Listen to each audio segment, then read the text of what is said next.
வணக்கம். நீங்களும் உங்கள் அன்பு குடும்பமும் எல்லா வளமும் பெற்று வாழ்க வளமுடன். நான் சத்யதேவ் ரோஷன் பேசுகிறேன்.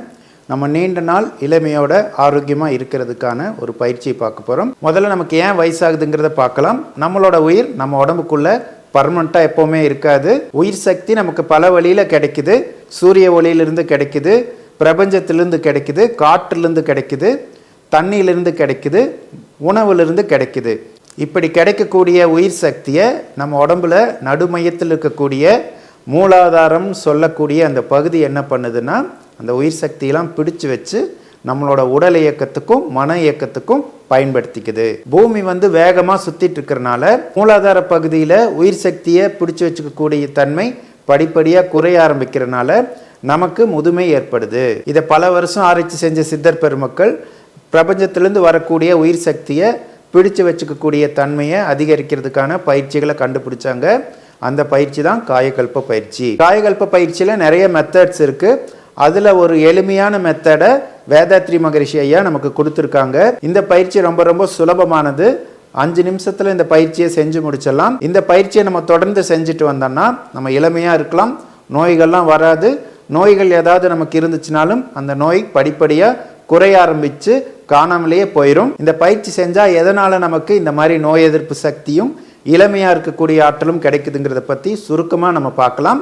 இந்த பயிற்சியில் நம்மளோட உயிர் சக்தியை உச்சந்தலைக்கு கொண்டு போய் உச்சந்தலையிலேருந்து உடம்பு ஃபுல்லாக பரப்புவோம். அப்போ என்ன ஆகுனா, உச்சந்தலையில் ஃபெராக்ஸ் ஆக்சைடு அப்படிங்கிறது ஒன்று உருவாகும். அந்த ஃபெராக்ஸ் ஆக்சைடோட வேலை என்னென்னா, நோய்களை குணப்படுத்துறது. நம்ம உடம்புல எந்த பகுதியில் செல் பாதிக்கப்பட்டிருந்தாலும் அதை மறுசீரமைச்சு புதுப்பிச்சு கொடுக்கும். இந்த ஃபெராக்ஸ் ஆக்சைடு இயற்கையாகவே நமக்கு நைட்டு தூங்கும் போது உருவாகும்.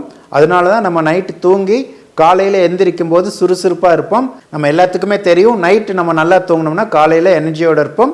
சரியாக தூங்கலைன்னா காலையில் டயர்டாக இருப்போம். இதுக்கு காரணம் என்னென்னா, இந்த ஃபெராக்ஸ் ஆக்சைடு மாதிரியான நிறைய நல்ல விஷயங்கள் நம்ம தூங்கும் போது தான் நமக்கு கிடைக்கும். நம்ம உடம்புல உயிர் அப்படிங்கிறது காந்த அலை வடிவில் தான் இயங்கிட்டு இருக்கும். நம்ம என்ன உணவு சாப்பிட்டாலும் அந்த உணவு கடைசியில் காந்த அலையாக தான் மாறும். அந்த காந்த அலை தான் உடம்புல உயிராக இயங்கிட்டு இருக்கும். அப்போ ஒரு உணவுலேருந்து நமக்கு எவ்வளோ உயிர் சக்தி கிடைக்குது, அந்த உயிர் சக்தி கிடைக்கிறதுக்கு அந்த உணவை செரிமானம் பண்ணுறதுக்கு எவ்வளோ சக்தி செலவாகுதுங்கிறத நம்ம பார்க்கணும். இப்போ உதாரணத்துக்கு நம்ம பழங்களை சாப்பிடும் போது பழங்களில் நிறைய உயிர் சக்தி நமக்கு கிடைக்கும்.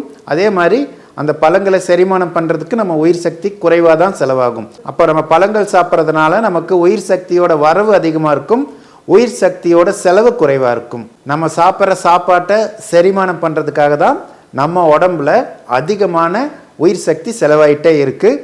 அப்போ நம்ம சாப்பிடக்கூடிய சாப்பாடு அதிகமான உயிர் சக்தியை செலவு பண்ணாத மாதிரி இருக்கணும். நம்ம உடம்புல உயிர் சக்தியை அதிகமாக தான் நம்மளால உண்மையாலுமே ஆன்மீகத்தில் முன்னேற்றம் அடைய முடியும். இதனால தான் நம்ம நாட்டில் ஆன்மீகவாதிகள்லாம் சைவ உணவு சாப்பிட்றாங்க. நம்ம ஏதாவது பிரார்த்தனை நிறைவேறணும்னா கூட விரதம் இருந்து அசைவ உணவெல்லாம் சாப்பிடாம பத்தியமாக இருக்கும். அதுக்கு என்ன காரணம்னா, இந்த மாதிரி நம்ம விரதம் இருந்து பத்தியமாக இருக்கும்போது நம்ம உடம்புல உயிர் சக்தி ரொம்ப அதிகமாகும். நம்ம உடம்புல உயிர் சக்தி அதிகமாச்சுனாலே நம்மளோட மனோசக்தி அதிகமாகும். நம்ம என்ன நினைக்கிறோமோ அதெல்லாம் நடக்கும். இந்த காயக்கல்ப பயிற்சியை மனவளக்கலை மன்றங்களில் மாதத்துக்கு ஒரு முறை எடுப்பாங்க. நீங்கள் அந்த மனவளக்கலை மன்றங்களில் போய் கேட்டு தெரிஞ்சுக்கோங்க இந்த பயிற்சி எப்போ நடக்குதுன்னு. அதை தெரிஞ்சுக்கிட்டு எல்லாரும் இந்த பயிற்சியை கற்றுக்கிட்டு தொடர்ந்து செய்யுங்க. இந்த மாதிரி நல்ல பயிற்சிகள்லாம் நம்ம செஞ்சோம்னா தான் நம்மளை பார்த்து அடுத்த தலைமுறையும் இதெல்லாம் செய்வாங்க.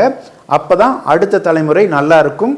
நீங்களும் உங்கள் அன்பு குடும்பமும் எல்லா வளமும் பெற்று வாழ்க வளமுடன்.